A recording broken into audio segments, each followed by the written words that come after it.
remember now vividly because I saw this in theaters with my Aunt Sharon. I'm 13. This movie. Yes. And I remember it was the first time I absolutely loved a horror movie. And I think me being able to realize that I could equate a movie like that with being very good is that's the satisfaction that you chase, because the genre is huge, but the quality is small. That's awesome. And yeah. I do remember also being very scared by one of those 2 jump scares I mentioned, but my 13-year-old little brain was like, that was a really fucking good movie.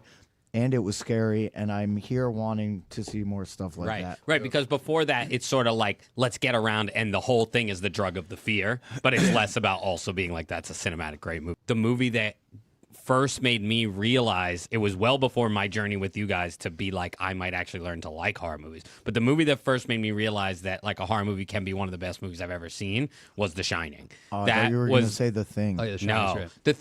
the thing was a second of that, but The Shining was the first movie where I didn't sleep literally for like a week correctly. After that, it really fucked me up. But that was the first time that I was like, oh, I've went to film school, like I've seen cinema, and then I've seen horror that scares me, and that was the first time I was like, oh wait, these can be the same sometimes. So I thought that was. Well, the whole idea around this show came from a group text where you were seeing a girl that liked horror but were scared of it, and me and Brendan recommended The Thing, and that was one of the first ones where you were like, dude, that movie was so good. It was so good. Because we were trying to pick it based on what we thought you could tolerate while still being a horror movie that you would enjoy. Yeah. So shouts to The Thing, shouts to group chat, friendship. Yeah. Charlie, I miss you.